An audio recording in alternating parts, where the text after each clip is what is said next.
Kedatangan Thomas Tuchel di Chelsea membawa angin segar. Revolusi formasi 3-4-3 yang ditunjukkan pria asal Jerman itu sangat terasa.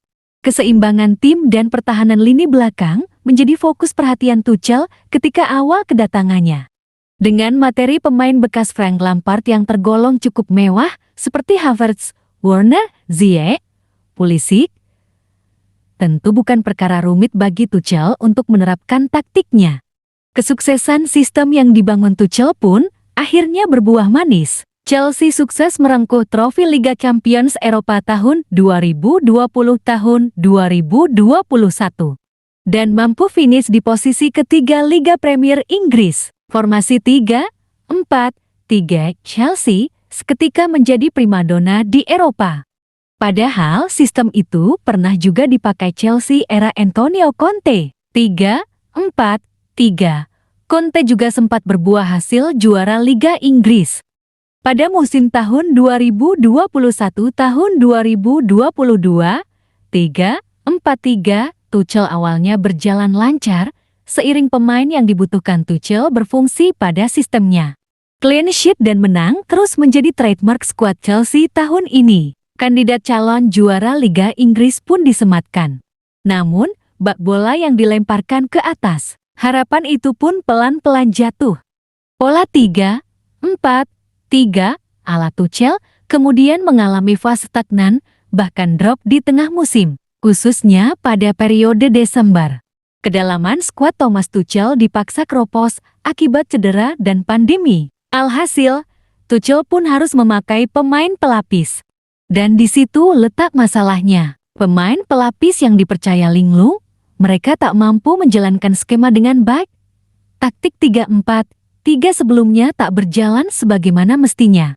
Mungkinkah taktik Tuchel sudah kadaluarsa? Apakah lebih baik kalau taktik 3-4-3 itu disimpan ke buku taktik saja dan tak perlu diterapkan lagi? Atau memang pemainnya saja yang tak becus membaca mau Thomas Tuchel?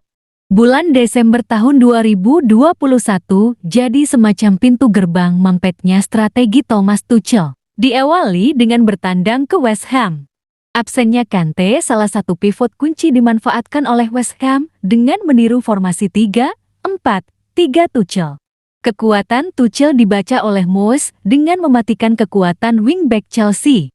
Man-to-man marking ketat dilakukan oleh para pemain West Ham. Hasilnya, West Ham menang dengan skor 3-2. Skema 3-4-3 Tuchel seperti mati kutu dan tak terlihat. Bahkan, 2 gol yang dicetak Chelsea bukan berasal dari set play pada skema 3-4-3. Di lanjutan Liga Champions pada tengah pekan melawan Zenit, skema 3-4-3 kembali tidak berjalan sesuai rencana. Apalagi kala itu, pivot-pivot andalan Chelsea seperti Jorginho, Kovacic, dan Kante absen. Reece James pun dipaksa jadi gelandang. Sementara, pos wingback kiri diisi Saul Niguez yang justru tidak berguna. Dengan skuad ala kadarnya, Chelsea pun ditahan imbang Zenit 3-3. Skema 3-4-3 yang tidak jalan juga membuat Chelsea kehilangan poin atas klub semenjana Wolverhampton di Liga Inggris. Wolves yang juga menggunakan 3 bek mampu meredam sirkulasi bola 3-4-3 Tuchel. Pertandingan pun harus berakhir dengan skor kacamata. Hal yang sama juga terjadi ketika Boxing Day melawan Brighton and Hove Albion. Chelsea ditahan imbang 1-1. Stamford Bridge di awal tahun kedatangan Stamford Bridge Liverpool 3-4-3 Chelsea akan beradu dengan 4-3-3 Klopp. Starting 11 yang komplit, kedua tim mampu menyajikan pertandingan 90 menit yang seru.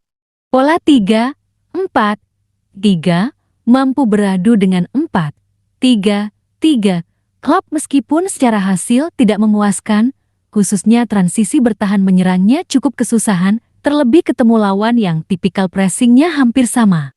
Desember memang menjadi bulan yang menyusahkan bagi klub-klub Liga Inggris, terutama Chelsea.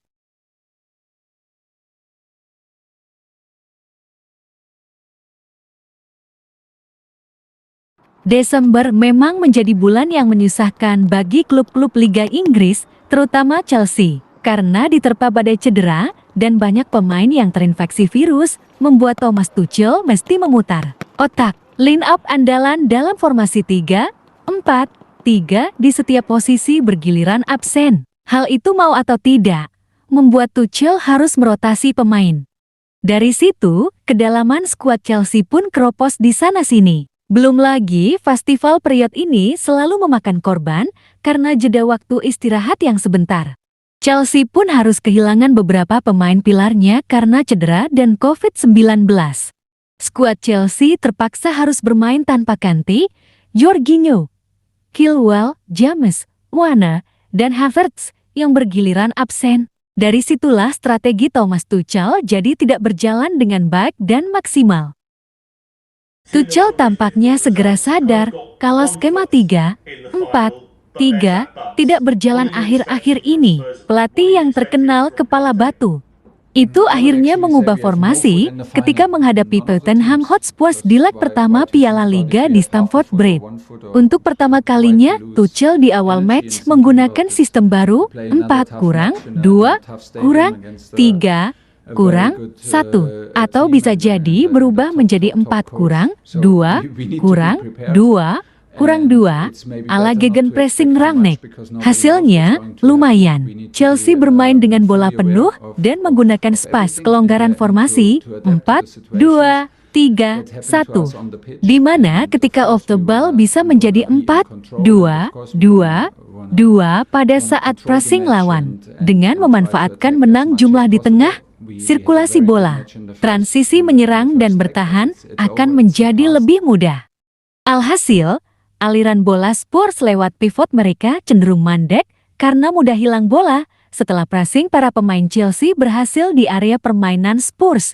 Chelsea pun berhasil memenangi pertandingan dengan skor 2-0. Hasil itu menjadi pelajaran berharga bagi Tuchel. Dari rentetan pertandingan Chelsea itu semua, dapat disimpulkan bahwa sistem 3-4-3 akan berjalan ketika pemain intinya hadir dan menjalankan peran dengan benar. Tapi kalau tidak, itu akan jadi bumerang bagi Chelsea. Dengan perubahan formasi ke 4-2-3-1 atau 4-2-2-2 lebih memungkinkan untuk bermain ball possession dan mengontrol pertandingan. Intinya, perubahan apapun dari segi formasi harus dapat memaksimalkan potensi pemain.